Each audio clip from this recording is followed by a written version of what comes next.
नमस्कार। आकाशवाणी देहरादून से प्रस्तुत हैं प्रादेशिक समाचार। पहले मुख्य समाचार। प्रदेश में सार्वजनिक स्थानों पर शराब पीने वालों के खिलाफ पुलिस ने अभियान तेज किया। चंपावत जिले में खनिज परिवहन में लगे वाहनों पर जीपीएस लगाने के निर्देश। सड़क दुर्घटनाओं पर रोक लगाने के लिए प्रदेश भर में सघन चेकिंग अभियान चलाया जाएगा। गेंदे के फूलों से सजाया गया बद्रीनाथ धाम, आज रात बंद होंगे मंदिर के कपाट। और यमुनोत्री धाम के लिए 170 करोड़ रुपए की लागत से बनने वाली रोपवे परियोजना का निर्माण कार्य शुरू। दोपहर समाचारों के साथ मैं सुशील पुरोहित। और अब समाचार विस्तार से। सार्वजनिक स्थानों पर शराब का सेवन करने वालों के खिलाफ पुलिस ने अभियान तेज कर दिया है।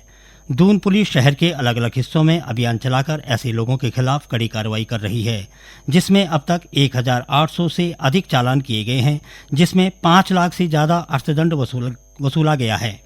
देहरादून के वरिष्ठ पुलिस अधीक्षक अजय सिंह ने सभी चौकी प्रभारियों को सार्वजनिक स्थानों पर शराब पीने वालों के साथ ही शरारती तत्वों पर सख्त कार्रवाई करने के निर्देश दिए हैं।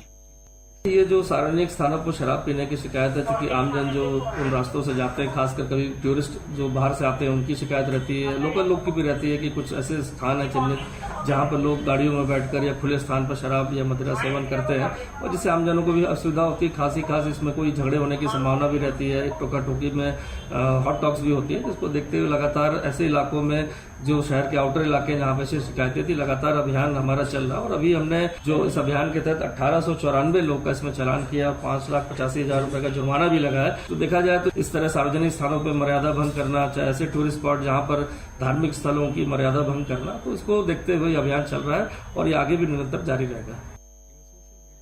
उधर ऑनलाइन यौन शोषण की घटनाओं को अंजाम देने वाले 2 अभियुक्तों को उधम सिंह नगर पुलिस ने गिरफ्तार किया है। जिले के वरिष्ठ पुलिस अधीक्षक मणिकांत मिश्रा ने बताया कि गिरफ्तार लोगों में एक महिला भी है। अभियुक्त सेक्सटॉर्शन के जरिए लोगों से ठगी किया करते थे। चंपावत जिले में खनिज परिवहन के वाहनों पर अनिवार्य रूप से जीपीएस लगाने के निर्देश दिए गए हैं। जिलाधिकारी नवनीत पांडे ने कहा कि इससे अवैध खनन, परिवहन और भंडारण पर प्रभावी रोक लगाई जा सकेगी।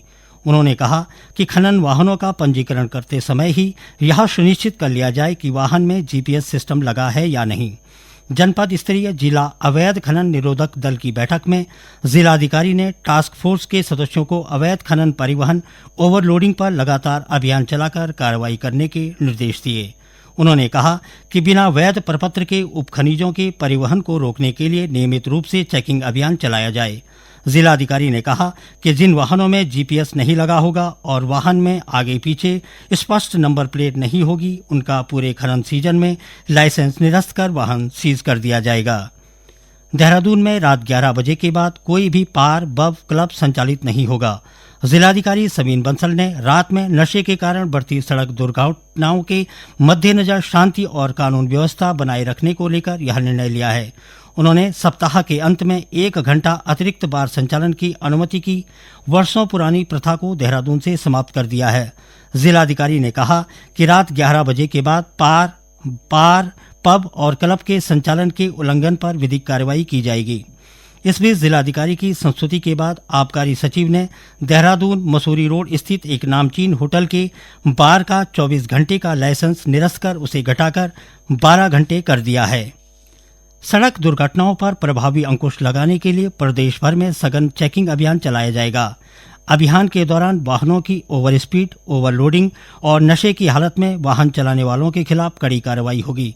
इसे लेकर संयुक्त परिवहन आयुक्त सनत कुमार सिंह ने संभागीय परिवहन अधिकारियों, सहायक संभागीय परिवहन अधिकारियों, परिवहन कर अधिकारियों और सभी संभागीय निरीक्षकों को पत्र जारी किया है। पत्र में पर्यटन, तीर्थ यात्रा और शादी के सीजन के दौरान भी विशेष चेकिंग अभियान चलाने को कहा गया है। संयुक्त परिवहन आयुक्त ने कहा कि जांच के दौरान यदि वाहनों में तकनीकी परेशानियां हैं और खराब वाहनों का संचालन हो रहा है तो ऐसे वाहनों की फिटनेस तत्काल निरस्त कर दी जाए। राजधानी देहरादून में सड़क दुर्घटनाओं पर रोक लगाने के लिए प्रभावी उपाय किए जा रहे हैं। इसके लिए जिलाधिकारी समीन बंसल ने जिला स्तरीय सड़क सुरक्षा समिति की बैठक ली और संबंधित अधिकारियों को युद्ध स्तर पर काम करने के निर्देश दिए। जिलाधिकारी ने सड़क सुरक्षा सुधारीकरण और दुर्घटनाओं में कमी लाए जाने वाले उपायों के लिए 30 लाख रुपए की धनराशि स्वीकृत की है। साथ ही सड़क दुर्घटनाओं के कारणों की जानकारी के साथ दुर्घटनाओं में कमी लाने के लिए विभागों से 1 सप्ताह के अंदर सुधारीकरण का प्रस्ताव मांगा है। आयुष्मान वय वंदना कार्ड के शुरू होने के 3 सप्ताह के अंदर 10 लाख से अधिक वरिष्ठ नागरिकों ने इसके लिए नामांकन कराया है। स्वास्थ्य मंत्रालय ने बताया है कि इनमें से लगभग 4 लाख नामांकन महिलाओं द्वारा किए गए हैं। इस कार्ड के जारी होने के बाद से 9 करोड़ रुपए से अधिक के उपचारों को अधिकृत किया गया है। ये समाचार आकाशवाणी के देहरादून केंद्र से प्रसारित किए जा रहे हैं। ताज़ा समाचार के लिए आप हमारे सोशल मीडिया एक्स व Facebook page Akashvani news Uttarakhand को फॉलो कर सकते हैं। साथ ही ये समाचार हमारे YouTube channel Akashvani news Uttarakhand पर भी उपलब्ध हैं। इस वर्ष की 4 धाम यात्रा का आज अंतिम दिन है। आज रात 9:07 पर चमोली स्थित बद्रीनाथ धाम के कपाट शीतकाल में श्रद्धालुओं के लिए बंद किए जाएंगे। इसके लिए बद्रीनाथ केदारनाथ मंदिर समिति ने बद्रीनाथ मंदिर को कई क्विंटल गेंदे के फूलों से सजाया है। कपाट बंद होने की प्रक्रिया 13 नवंबर को पंच पूजाओं के साथ शुरू हो गई थी। कल लक्ष्मी जी को कड़ाई भोग चढ़ाया गया। आज ब्रह्म मुहूर्त से विभिन्न पूजाएं शुरू हो गई हैं, जो शाम तक जारी रहेंगी। कपाट बंद होने के अवसर पर बड़ी संख्या में देश विदेश से श्रद्धालु बद्रीनाथ पहुंच रहे हैं।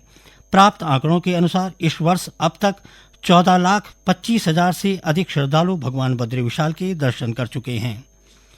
प्रधानमंत्री नरेंद्र मोदी ने एक पेड़ मां के नाम अभियान को प्रभावी बनाने में सहयोगी सभी लोगों के प्रति आभार व्यक्त किया है। श्री मोदी ने सोशल मीडिया पर लोगों से अपनी मां के सम्मान में एक पेड़ लगाने और धरती को टिकाऊ बनाने में योगदान देने का आग्रह किया। उत्तरकाशी स्थित यमुनोत्री धाम के लिए रोपवे परियोजना स्थल खरसाली में निर्माण कार्य शुरू हो गया है। राज्य सरकार ने यमुनोत्री धाम के लिए रोपवे के निर्माण का जिम्मा पब्लिक प्राइवेट पार्टनरशिप मोड पर एक निजी कंपनी को सौंपा है। इस बहुप्रतीक्षित रोपवे परियोजना की कुल लंबाई 3.9 किलोमीटर होगी और इसकी क्षमता प्रति 1 घंटे में एक तरफ 580 लोगों को ले जाने की होगी। लगभग 170 करोड़ की लागत की इस रोपवे परियोजना में खरसाली से यमुनोत्री धाम के बीच कुल 10 टावर बनाए जाएंगे। इस परियोजना का सबसे निचला टर्मिनल खरसाली में बनाया जाएगा और सबसे ऊपरी टर्मिनल यमुनोत्री धाम में पुलिस चौकी के निकट बनेगा। यह रोपवे 6 मीटर प्रति सेकंड की गति से संचालित करने के लिए डिजाइन किया गया है और इसके खरसाली स्थित निचले टर्मिनल से यमुनोत्री धाम के ऊपरी टर्मिनल तक 15 मिनट के भीतर पहुंचा जा सकेगा। इस टर्मिनल पर 250 कारों, 30 दुपहिया वाहनों और 40 ट्रैवलर वैन की क्षमता की पार्किंग का निर्माण भी किया जाएगा। उधम सिंह नगर में उत्तराखंड उद्योग विभाग को मिली जमीन सिडकुल को हस्तांतरित कर दी गई है। सिडकुल अब इस जमीन पर सूक्ष्म, लघु एवं मध्यम उद्यम MSME औद्योगिक क्षेत्र स्थापित करेगा। जिलाधिकारी उदयराज सिंह ने बताया कि रुद्रपुर के ग्राम बिगवाड़ा स्थित यह जमीन राज्य गठन के बाद भी यूपी उद्योग विभाग के नाम दर्ज थी। अब यह जमीन सिडकुल को हस्तांतरित कर दी गई है। उन्होंने बताया कि सिडकुल ने 11 करोड़ 82 लाख 60 हजार रुपये का भुगतान कर दिया है और जमीन सिडकुल के नाम दर्ज की जा चुकी है। चंपावत जिले के ग्रामीण क्षेत्रों में लोगों की आजीविका के संसाधन बढ़ाने और किसानों की आय दोगुनी करने के लिए विभिन्न स्तर पर लगातार प्रयास जारी हैं। ग्रामीणों की आजीविका बढ़ाए जाने में भेषज विभाग की अहम भूमिका है। जिला स्तर पर जड़ी बूटी विकास के लिए भेषज विभाग जिले के विभिन्न ग्रामीण क्षेत्रों में किसानों को रोजमेरी के पौधों का निःशुल्क वितरण कर रहा है।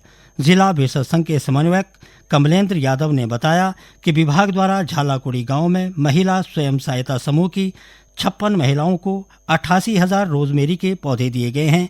साथ ही विकासखंड लोहाघाट के बाकू गांव की 52 महिला कृषकों को रोजमेरी के 85,800 पौध निःशुल्क वितरित किए गए हैं। चमोली जिले में औद्योगिक विकास को गति देने और उद्यमियों की समस्याओं के समाधान के लिए मुख्य विकास अधिकारी नंदन कुमार की अध्यक्षता में जिला स्तरीय उद्योग मित्र समिति की बैठक हुई। इस दौरान संबंधित विभागों को उद्यमियों की समस्याओं का त्वरित निस्तारण करने के निर्देश दिए गए।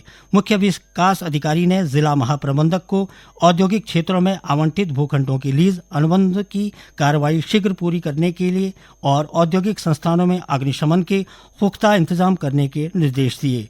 उद्यमियों की ओर से कालेश्वर औद्योगिक क्षेत्र में ड्रेनेज की समस्या पर मुख्य विकास अधिकारी ने सिंचाई विभाग के अधिकारियों को क्षेत्र में जल निकासी का प्रस्ताव तैयार करने और बिजली की सुचारू आपूर्ति के लिए आवश्यक कार्रवाई के निर्देश दिए हैं। अंत में मुख्य समाचार एक बार फिर। प्रदेश में सार्वजनिक स्थानों पर शराब पीने वालों के खिलाफ पुलिस ने अभियान तेज किया। चंपावत जिले में खनिज परिवहन में लगे वाहनों पर जीपीएस लगाने के निर्देश। सड़क दुर्घटनाओं पर रोक लगाने के लिए प्रदेश भर में सघन चेकिंग अभियान चलाया जाएगा। गेंदे के फूलों से सजाया गया बद्रीनाथ धाम, आज रात बंद होंगे मंदिर के कपाट। और यमुनोत्री धाम के लिए 170 करोड़ रुपए की लागत से बनने वाली रोपवे परियोजना का निर्माण कार्य शुरू। इसके साथ ही प्रादेशिक समाचारों का ये बुलेटिन समाप्त हुआ। नमस्कार।